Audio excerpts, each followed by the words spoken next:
여러분 반갑습니다. 역사탐정입니다. 이번 영상에서는 우리가 역사를 이해하는데 상당히 많은 또 당연한 것으로 여겨지고 있는 동이족에 대한 문제를 좀 심층적으로 말씀드리고자 합니다. 영상을 둘로 나누었는데요. 영상의 길이가 길어질 것 같아서 이것을 동이라고 하는 그 글자 안에는 어떠한 내용이 담겨 있는가 하는 것을 이번 영상에서 말씀을 드리고, 그 다음에 두 번째 영상에서는 이 동이라는 이 글자가 결합이 되면 어떠한 의미로 우리에게 전달이 되고 그것이 우리에게 어떤 역사적 의미가 있는가 하는 것을 말씀드리고자 합니다. 그래서 첫 번째 순서로 동이란 무엇인가, 이것에 대해서 말씀을 드리도록 하겠습니다.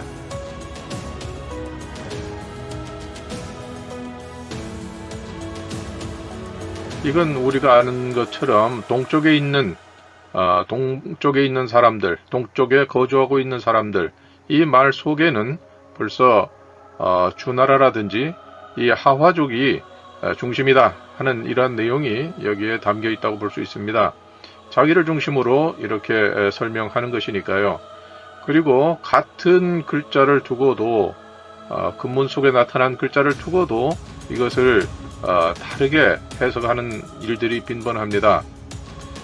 예를 들면 이렇게 표현하거나 이렇게 표현해 놓고, 어떤 사람은 이것을 인이라고 이렇게 해석하고, 또 어떤 학자는 이것을 이라고 해석을 합니다.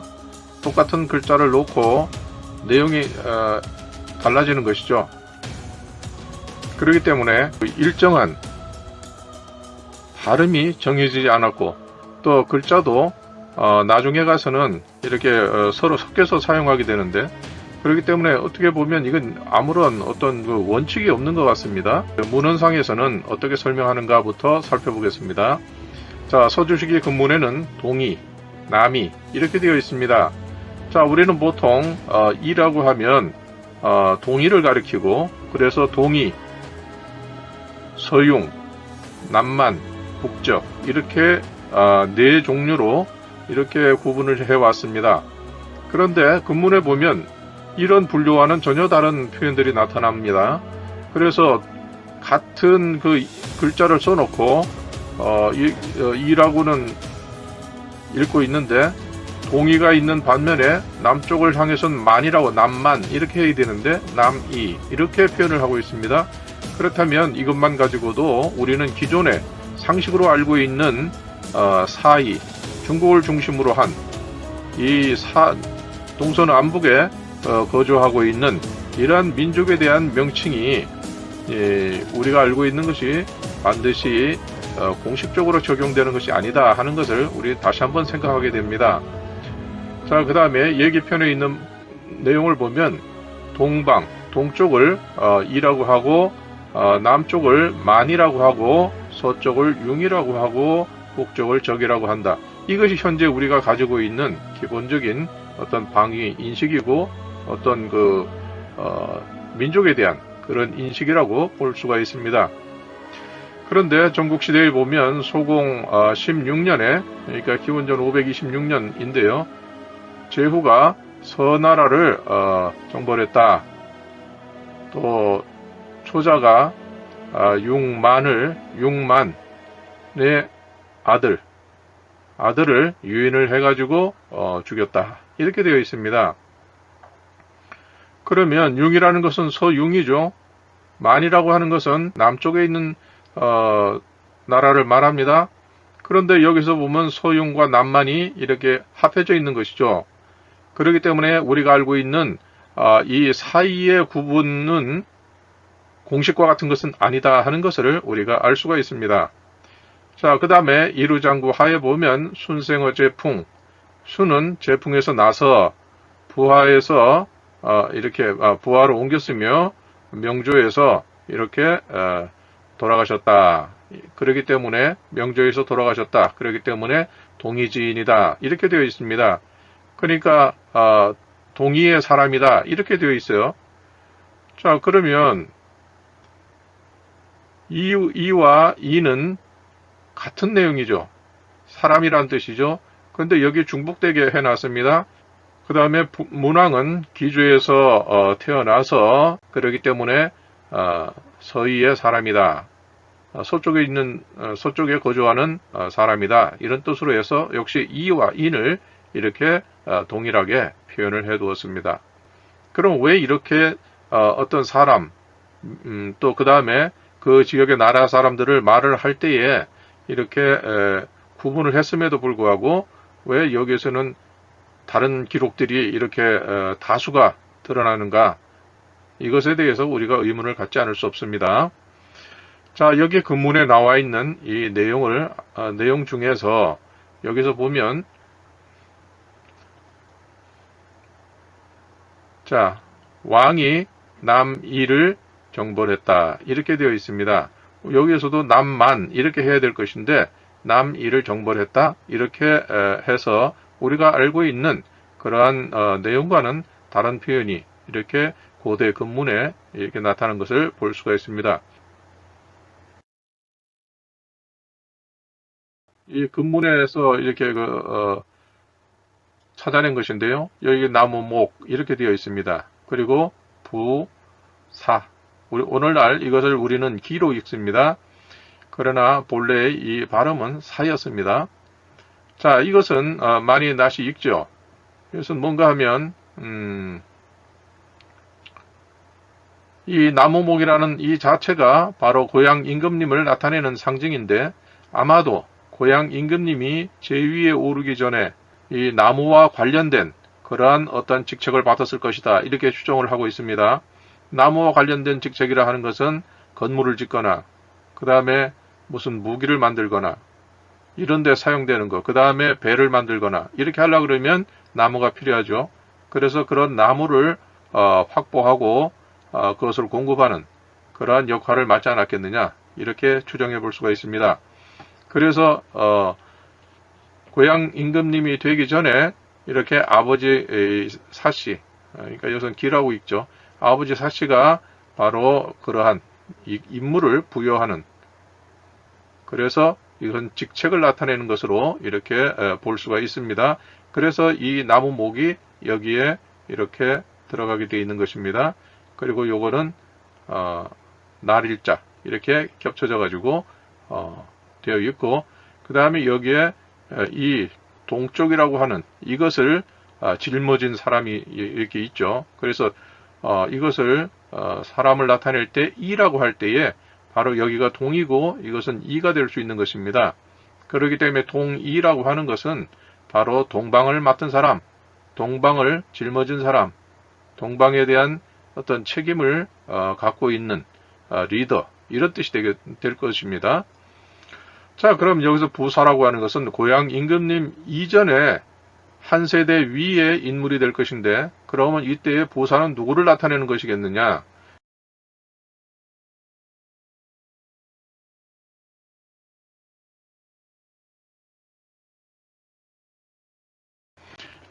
여기서 보면 이것은 신농 천신 하나님이죠. 세워진 깃발.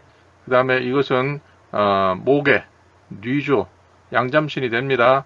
그리고 이것은 장가가는 인물이 되겠죠.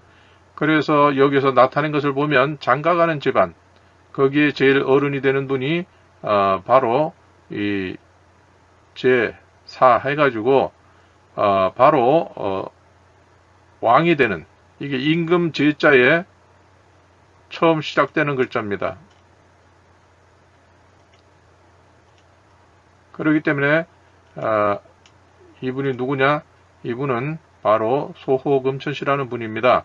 그래서 신라인들이 나는 소호금천씨의 자손이요 이렇게 말하는 것은 신라인들의 그 모계를 설명한 것입니다. 이때 당시는 모계 사회였기 때문에 부계보다 모계에 대한 애정이 더 많았던 모양입니다. 그래서 김유신이나 또 이 신라인들 인식하는 그러한 선조가 소호 금천씨라고 하는데, 이것은 한민족 북의 사회로 진입한 이후에는 이분은 모계의 인물이 되는 것입니다. 그 다음에 여기에 있는 할아버지 알씨, 이분이 누구냐? 이분이 바로 고향 임금님이 되는 것이죠.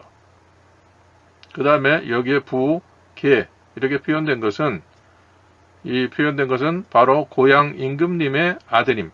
그러니까 고향 임금님과 주부가 되는 모계의 사이에서 낳은 그 네 아들 중에 한 분이 될 것입니다. 그렇기 때문에 여기에 나타나는 이 부사, 이것은 바로 이분이 되는 것이죠. 그러니까 이 임금제자의 시작이 되는 글자인데 제4 소호금천씨와 동일한 그런 표현입니다. 그렇기 때문에 고향 임금님이 나무 목이라는 이러한 그 나무와 관련된 그런 직책을 받았고, 따라서 이분이 이 직책을 부여한 것이 바로 소호금천씨가 되는 것이죠. 그러니까 또 혈연적으로는 바로 고향 임금님이 소호금천씨의 따님과 혼인을 한 것입니다. 그래서 이 나무 목은 사위가 되고 이 부사 이분은 장인이 되는 것입니다. 그렇기 때문에 이분이 여기 임금제자의 최초의 글자를 이렇게 사용한 것을 보면 이분이 그때의 제왕으로서 그런 위치에 있었고, 따라서 사위가 되는 이 고향 임금님에게 제위를 넘겨주는 그런 후계자로서 삼았다 하는 것을 알 수가 있습니다. 자, 여기서도 동방을 짊어진 사람 이렇게 되어 있는데, 이것은 이것과 이 밑에 있는 이 글자는 모양도 좌우대칭으로 되어 있을 뿐 아니라 그 다음에 여기 중앙에 보면 이렇게 작은 아래 모양을 이렇게 나타냈습니다. 그것은 바로 날 일자와 같은 것입니다. 그리고 이것이 동방을 맡은 사람이라는 그런 뜻이 되고, 이 글자와 이 글자는 서로 상하관계가 있다. 그러니까 여기가 형님이면 여기는 동생이고, 여기가 아버지면 여기는 아들이 될 것입니다. 그러나 현재로서는 이 두 분 사이의 관계를 알 수 있는 단서가 지금은 없습니다.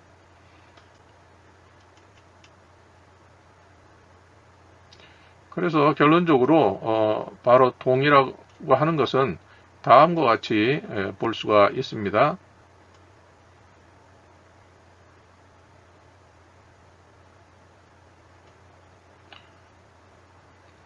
이 합쳐지면 이것이 동쪽이라는 방위로서 나타나게 되는데, 그렇기 때문에 동쪽을 짊어진 사람, 책임진 사람, 이런 의미가 되겠죠. 그래서 이것은 동이 이렇게 되는 것입니다. 그런데 사람을 나타내는 이 발음이 두 가지가 있습니다. 하나는 인이고 또 다른 하나는 이입니다. 똑같은 사람인데 왜 이렇게 글자가 다르고 발음이 다른가? 여기에 대해서는 이 학자들마다 분분하지만은 이 인이라는 건 먼저 글자로서 대체로 이런 형태를 띠고 있습니다. 그리고 이라고 하는 것은 큰 대자에 활을 모양의 이런 글자를 가지고 있습니다. 또 어떤 경우에는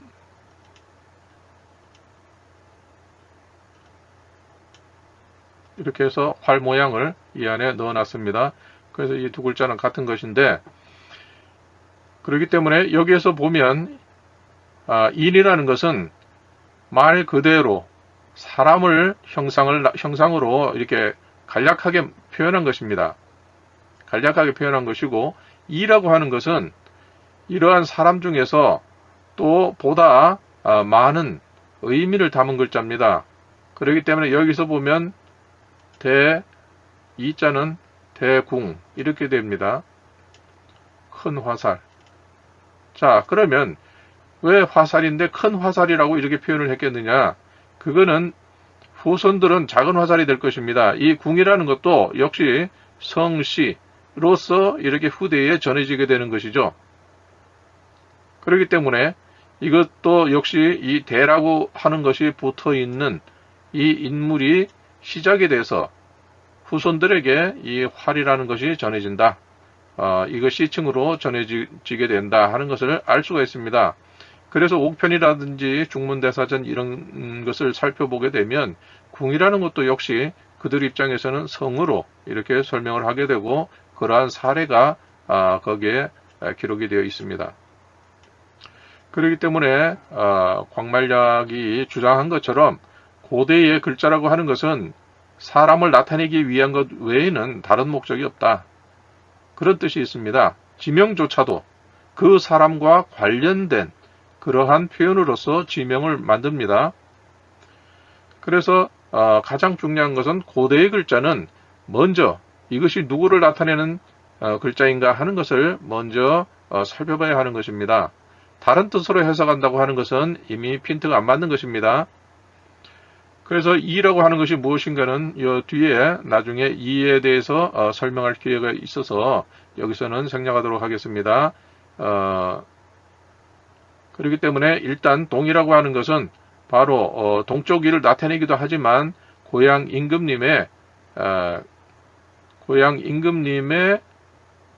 그 후손들이 이어서 거주하고 있는 동방 지역을 말합니다. 그리고 동이라고 하면 바로 그러한 동방 지역을 책임진 사람, 이런 뜻이 되는 것이죠.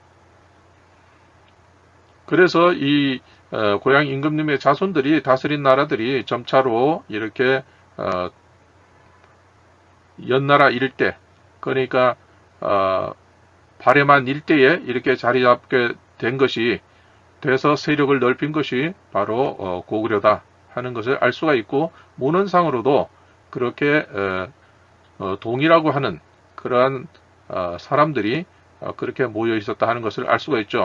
수양제 같은 사람도 그렇게 선언을 했으니까요. 자, 그럼 다음을 보시겠습니다.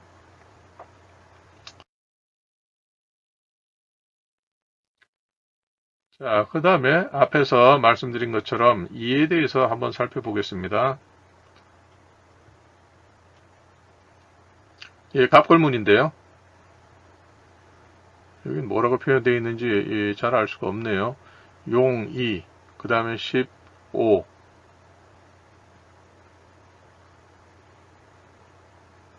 또 여기도 이자가 있고, 용,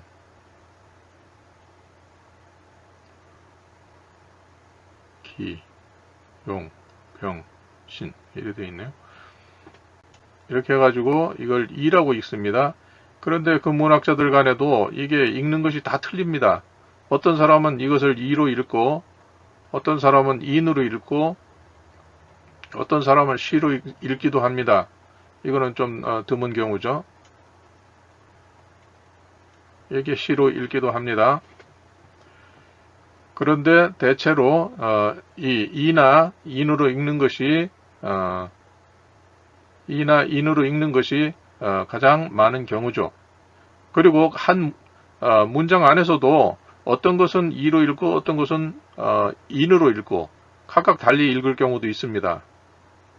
그래서 이것에 대해서는 정확한 이것이다 하는 정설은 없습니다만은 그래도 가장 설득력이 있는 그러한 해석은 이 같은 글자라 할지라도 이것이 누가 읽느냐에 따라서 달라진다는 것이죠.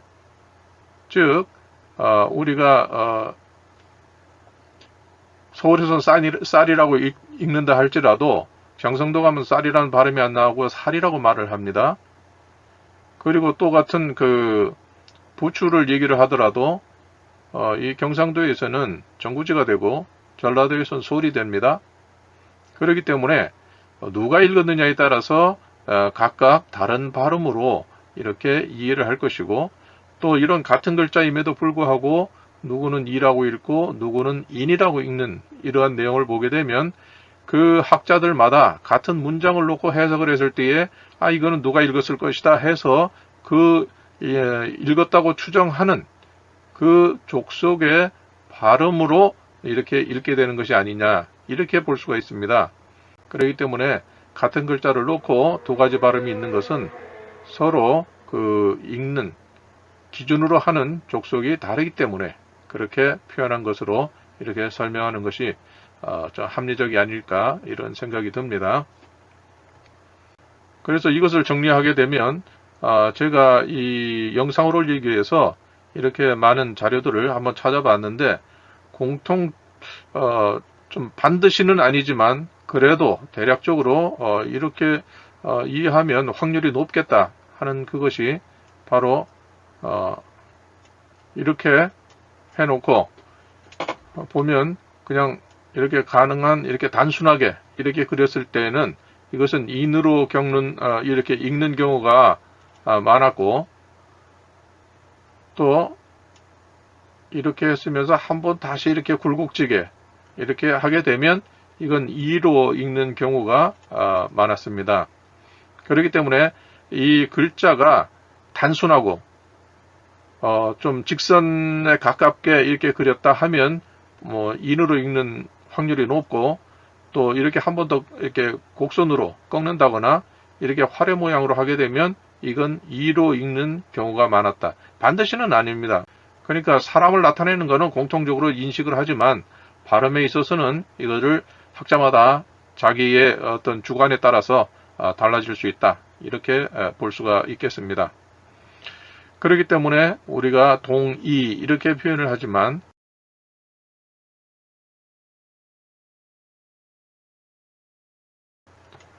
이라는 말은 산동 반도로부터 회사 유역 즉 현재의 강소성, 안위성, 황해, 연안 등에 분포된 이들 집단이 한족과 접촉을 시작하는 은대부터 역사에 등장하였다. 이렇게 되어 있는데 그렇지 않습니다.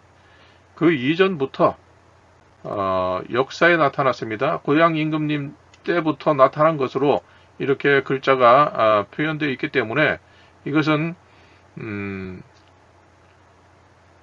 여기에서 설명한 은나라 때로부터 역사에 등장했다 그러는데 실제로는 은나라보다 1000년 이전에 등장한 글자입니다. 그렇기 때문에 이라고 하는 말은 이미 그 이전부터 존재해서 은나라 때에 이것을 그대로 물려받아 쓰고 있는 것입니다.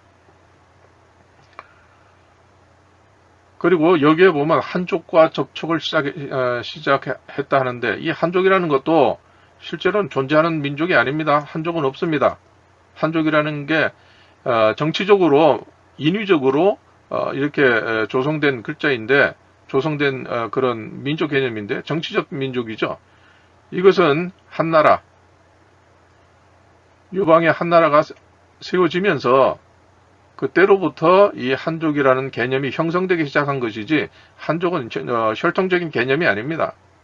이건 지리적인 개념이고 따라서 정치적인 개념이고 이 혈통, 어떤 역사 이것과 관련이 있는 그러한 개념이 아닙니다. 은나라 말기에는 인방으로 불렸으며 시방, 이방으로도 불렸다. 은으로부터 대규모의 정벌을 당하기도 하였다. 은대의 갑골문에도 이에 대한 기록이 보이며 시조의 난생설화나 분포지 등을 고려할 때 동이라는 견해가 통용되고 있다. 자, 여기서도 보면 인방으로 불렸다. 은나라 말기에는 인방으로 불렸다. 왜 그렇습니까? 본래 이게 동이의 한 족속이 되는 동이의 개념이 동쪽에 있는 나라 중에서 오늘날 한민족과 어떤 혈연 관계가 있는 그 민족, 그 민족이 이룬 나라가 은나라가 되죠. 그렇기 때문에 이 은나라에서는 이것을 인방이라고 이렇게 불렸다. 이런 얘기가 됩니다. 그래서 인이라는 것이 사실 동이라고 하는 것은 상대 쪽에서 우리를 부른 그런 발음이 될 것이고 우리는 인방이라고 불러야 그것이 우리 스스로 부르는 발음이 될 것입니다. 그리고 여기에 보면 은으로부터 대규모의 정벌을 당하기도 하였다. 이렇게 되어 있습니다. 자, 그러면 우리가 동이족의 나라가 은이다. 이렇게 말을 하고 있잖아요. 그런데 그 동의적으로부터 인방, 이방 같은 동의적이 정보를 했다 이 말인가요? 이건 그때로서는 굉장히 좀 모순되는 그러한 표현으로 볼 수가 있습니다. 또 은대의 갑골문에도 이에 대한 기록이 보이고 시조의 난생설화나 분포지 등을 고려할 때 동이라는 견해가 통용되고 있다. 이 동이나 동인이나 이게 같은 말입니다. 그런데 여기에서 이 문제가 되는 것은 바로 이 은나라 때보다도 1000년 가까이 이렇게 먼저 이라고 하는 글자가 등장을 했는데 1000년 사이에 글자의 형태가 변한 것이죠. 글자가 그 이라는 글자가 이제 변화를 가져온 것입니다. 그리고 실제로 1000년쯤 전에 사용되었던 글자라 할지라도 여기에서는 은대의 글자로 이렇게 표현을 합니다. 왜냐하면 의구학파라 그래서 고대 기록에 대해서는 무조건 의심하고 보자. 그래서 사망오제라든가 이런 것들을 받아들이지 않습니다. 그리고 받아들이는 가장 이른 시기에 나라가 은나라인 것입니다. 그렇기 때문에 이 은나라 자체도 그 이전에는 의구학파에 의해서 그냥 신화와 전설이지 역사는 아니다. 이런 부정하는 태도를 보였습니다.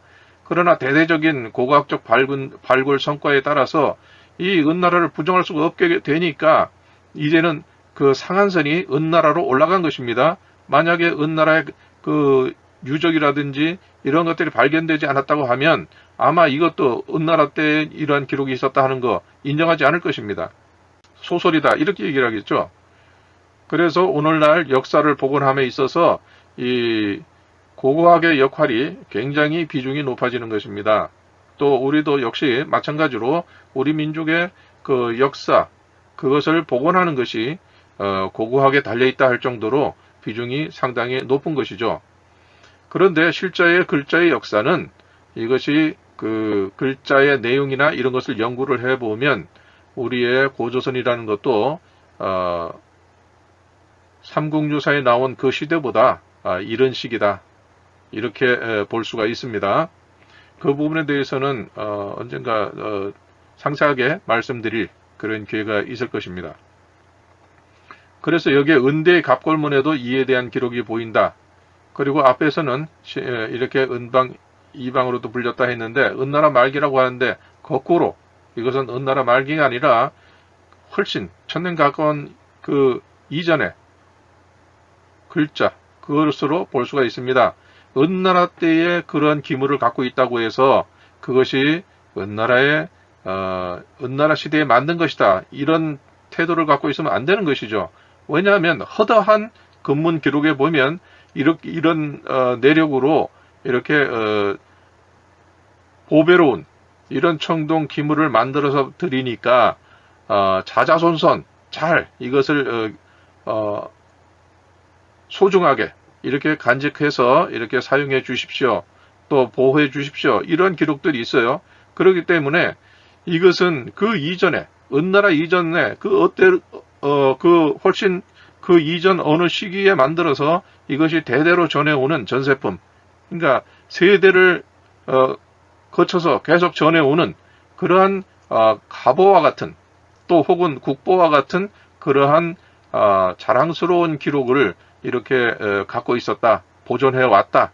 그러다가 은나라가 망하면서 그것이 한꺼번에 같이 뭐 어디에 묻혀 있었다거나 이러다가 발굴된 것이다. 이렇게 봐야 하는 것입니다. 그런데 의구학파 때문에 본래 1000년 전에도 그러한 청동 기물을 만든 역사가 있고 또 그러한 글자가 보임에도 불구하고 그런 것들을 다 부정하고 1000년 전에 있었던 그 역사까지도 끌어내려서 이것이 은나라 때 역사다. 이렇게 얘기를 하는 것이죠. 그렇기 때문에 여기에 뭐 인방으로도 불렸고 시방, 이방으로도 불렸다. 이 은으로부터 대구 규모의 정보를 당하기도 하였다. 이런 얘기를 했는데 특히 이 부분에서는 이거는 이미 은나라 이전 1000년 가까운 그 시절에 나온 글자에도 서로 정보라고 투정하는 그러한 기록들이 나와 있고 또 이게 문헌 기록에도 보면 제국 임금님의 아들들끼리 서로 다투고 전쟁을 하고 이래가지고 떼어놓는 그런 기록까지도 나와 있습니다. 그것을 뒷받침할 수 있는 청동 금문도 역시 나와 있습니다. 그렇기 때문에 이 의고학파, 사망우제라든지 고대의 그러한 기록들은 전부 신화 전설이다. 이런 사람들 때문에 우리 역사가 지금 제대로 이렇게 복원하기가 힘든 것입니다. 금문에 있는 기록까지도 전부 아니라고 하니까 그 말도 안 되는 것이죠. 자기들이 문맹이면서. 그래서 이런 부분이 바로 우리가 연구를 해야 되고 고대의 기록을 제대로 복원할 수 있다 하면은 우리의 역사 자체가 뒤바뀌어질 수 있는 것입니다. 그렇기 때문에 100년이 되도록 이 땅에서 고조선을 찾아도 고조선을 입증할 만한 그 유물들이 나오지 않는 것이 아닙니까?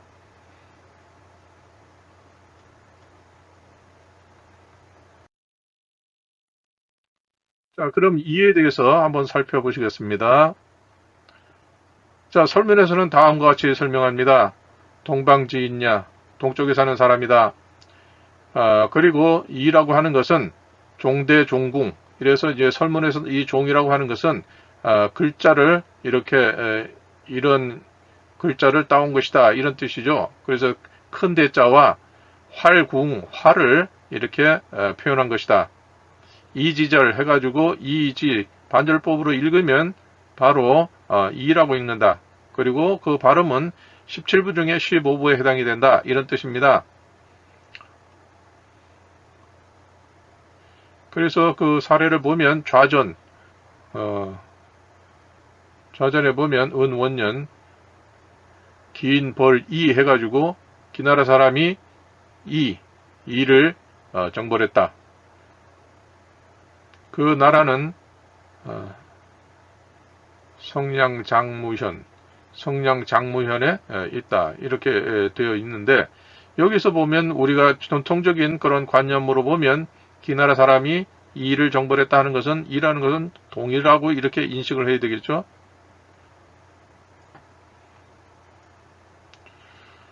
자, 여기도 보면 진나라 무공이 이를 정벌했다. 다시 말하면 동쪽에 있는 나라, 동쪽에 있는 동이를 이렇게 정벌했다.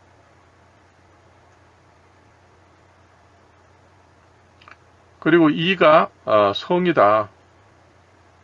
성이지만 이건 중국인의 입장에서는 성이 될 줄 몰라도 우리의 입장에서는 시가 되는 것입니다.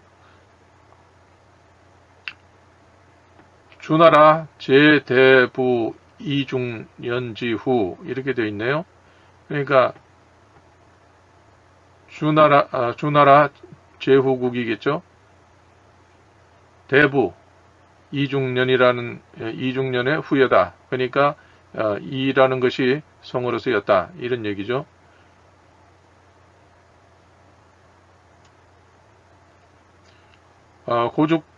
고죽군지 장자왈 백이. 그러니까 고죽국 임금의 맏아들 이름이 백이다.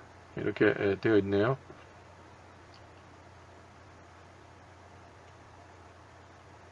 자, 이루장구하 이래서 이 맹자의 글인데 순임금은 제풍에서 태어나 이렇게 쭉 나가다가 그래서 순임금은 동이지인 동이의 사람이고 동쪽에 사는 인물이고 주나라 문왕은 기주에서 태어나 서이의 사람이다. 이건 많이 알려진 그러한 내용인데 자 전통적인 그러한 사이 구분법에 의하면 동쪽은 이고 서쪽은 융입니다. 그럼에도 불구하고 주문왕은 기주에서 태어나 서이의 사람이다. 서쪽이면 서융지인 이래 돼야 되겠죠. 그런데 서쪽임에도 불구하고 이라고 했다는 것입니다. 동이 서이 이렇게 한 것이죠. 그렇기 때문에 사이의 어떤 공자의 표현은 그거는 아무 때나 써먹는 것이 아니고 공자가 있을 당시 그때의 관념으로 통용된 것이지 이것이 언제까지나 동일한 그러한 표현이 될 수가 없다. 이런 것을 우리가 알 수가 있습니다. 국어사전에서는 다음과 같이 설명합니다. 중국 고대 동부 민족 중에 하나고 은상시대에 대략 산동, 강소성 일대에 있었다. 후에 이것이 편칭이 돼서, 그러니까 비하하는 그런 말이 돼서 동방의 각 부족을 이라고 이렇게 불렀다는 것이죠. 그래서 서희, 회의 뭐 이렇게 되어 있는데, 이것이 편칭이라고 하는데 실제로는 편칭으로 사용된 것은 아니지만, 그러나 비아냥거릴 때에 이렇게 계속 쓴다고 하면 그것은 세뇌되기 마련입니다. 본래는 이것은 이렇게 비하하는 그런 글자가 아닙니다.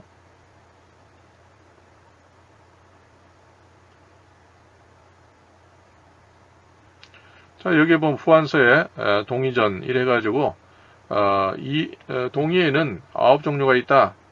현이, 우이, 방이, 황이, 백이, 적이, 현이, 풍이, 양이 이렇게 되어 있는데, 이 중에서 보면 여기에 보면 황이와 풍이라고 하는 것이 우리가 생각하는 바로 한민족과 관련이 있는 직계로서의 그런 관련이 있는 그런 민족이냐, 이것은 회의감이 듭니다. 왜냐하면 이 황이라고 하는 것이 이 황제를 연상시키고, 풍이라고 하는 것은 소호금천씨를 연상시키기 때문에 그렇습니다.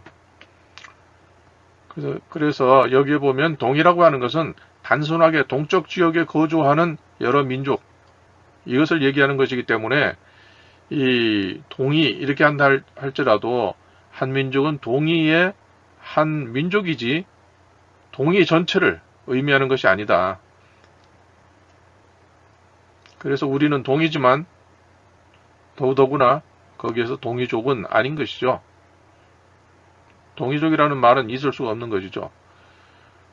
고대의 대중원 이외의 각족의 멸칭이다 이렇게 되어 있습니다.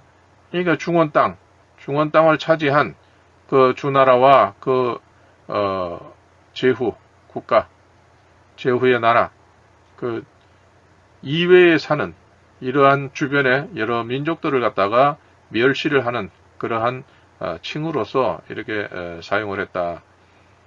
그래서 만이용적이라는 것은 얘기에 나오는 그러한 이제 그 분류법이죠.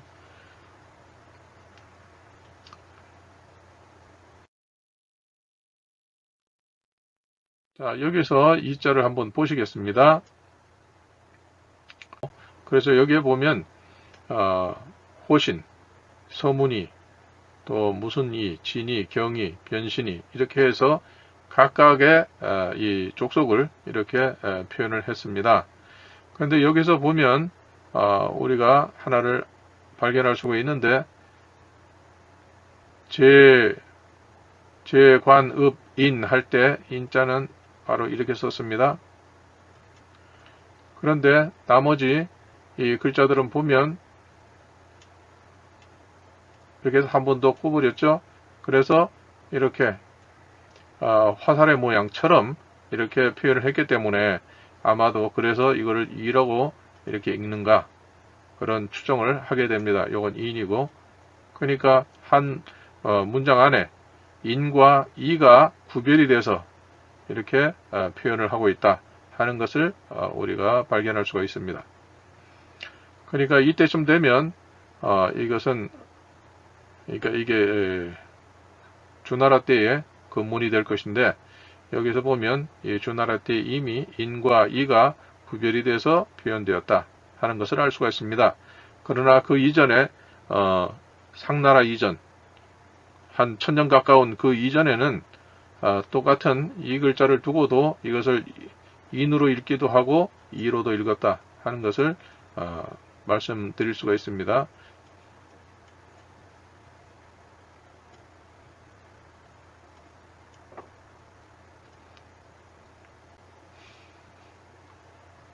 여기 보면 제관읍인, 호신, 서문이, 이건 해독이 안 되고 진이, 경이, 변신이 이렇게 읽었다. 그러니까 여기에 보면 인이라고, 인과 이가 여기에는 이렇게 구별이 돼서 표현이 됐다 하는 것을 우리가 발견할 수 있습니다. 그러니까 주나라 때쯤 되면 이 글자를 이렇게 구별을 해서 표현했기 때문에 이때는 그렇게 서로 엇갈릴 그런 일이 없다 하는 것을 알 수가 있습니다. 화살이죠. 화살이 이렇게 있습니다.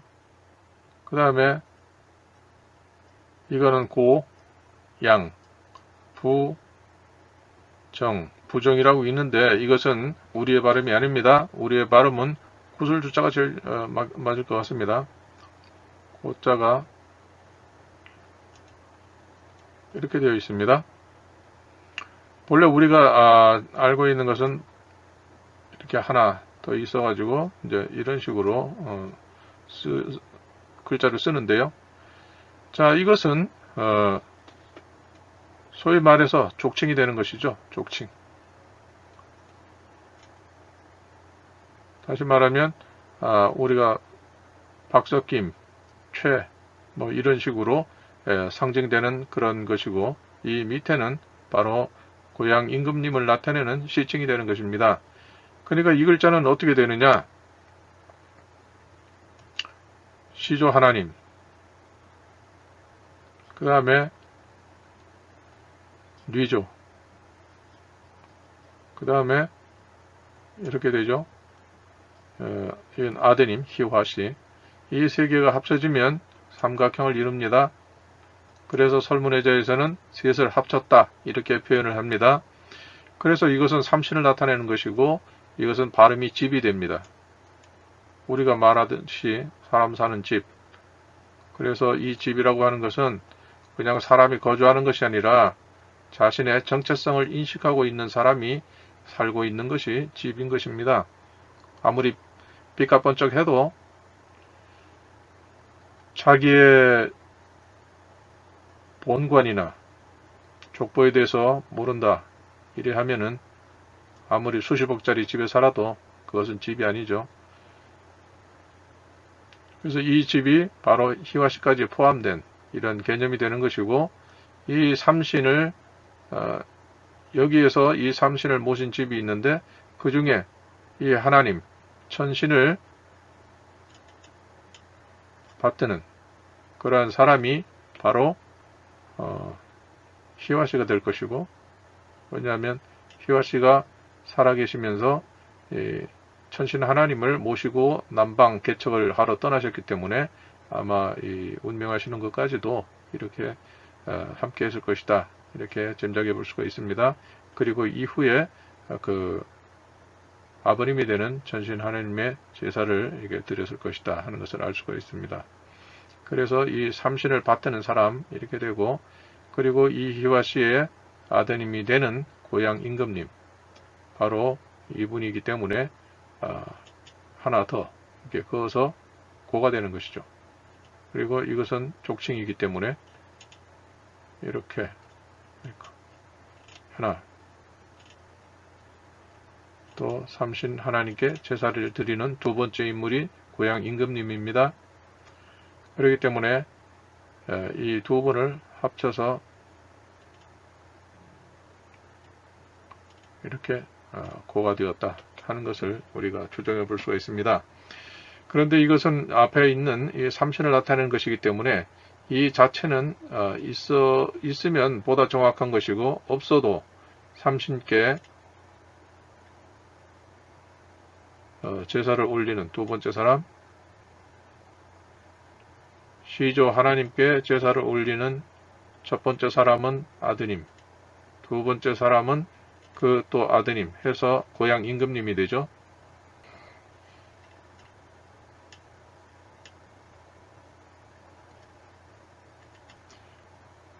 그래서 문헌으로 전해오던 그런 고향 임금님의 다른 호칭이 궁, 고, 양 이렇게 되어 있습니다.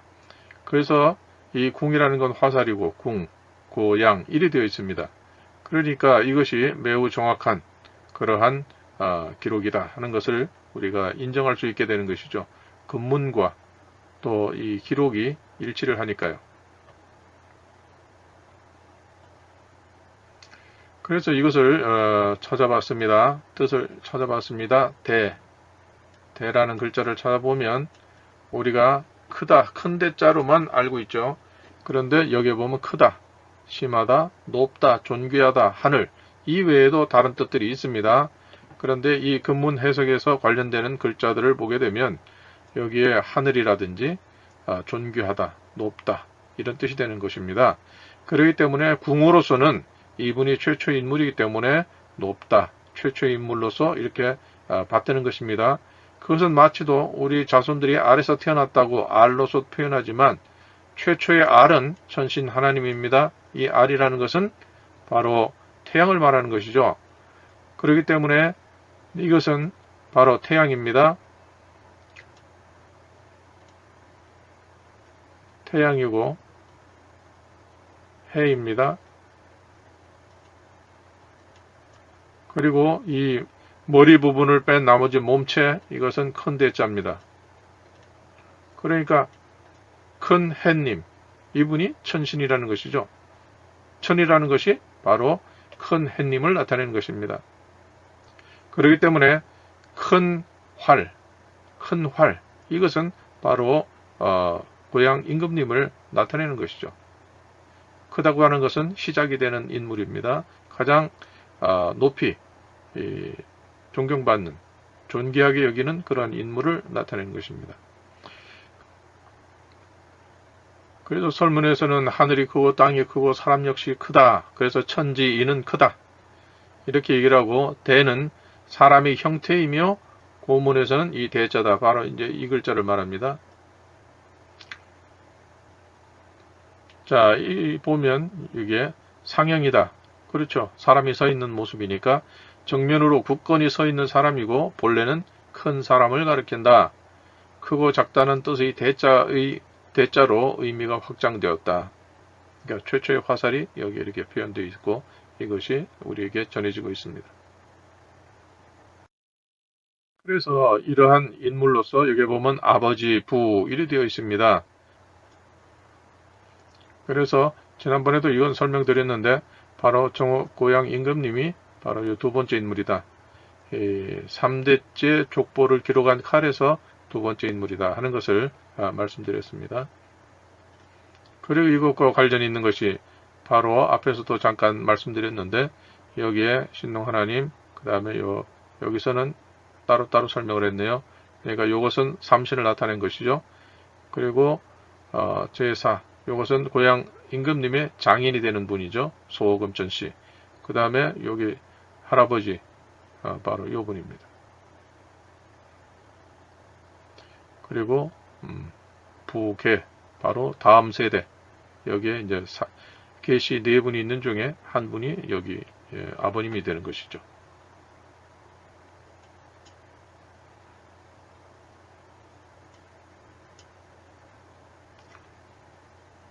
이 근문인데 이 근문에 보면 여기서는 부주라고 되어 있고 여기에서는 부사 우리는 기라고 읽습니다만은 그때 당시에는 이것은 기라고 안 읽고 사라고 읽었다고 합니다. 그러니까 부사 해가지고 아버지 이 소금천 씨가 이렇게 이름을 지었습니다. 자 여기서 보면 바로 고가 안에 있고 이거는 바깥에 있습니다. 이것은 본래의 자기 친정에서 장가 왔다는 뜻이죠. 사위라는 뜻이죠. 그렇기 때문에 본래의 이 활로서 나타낸 이 인물이 이렇게 소금천 씨에게 집안으로 이렇게 장가 왔다 하는 것을 이렇게 분리함으로써 표현한 것으로 볼 수 있습니다.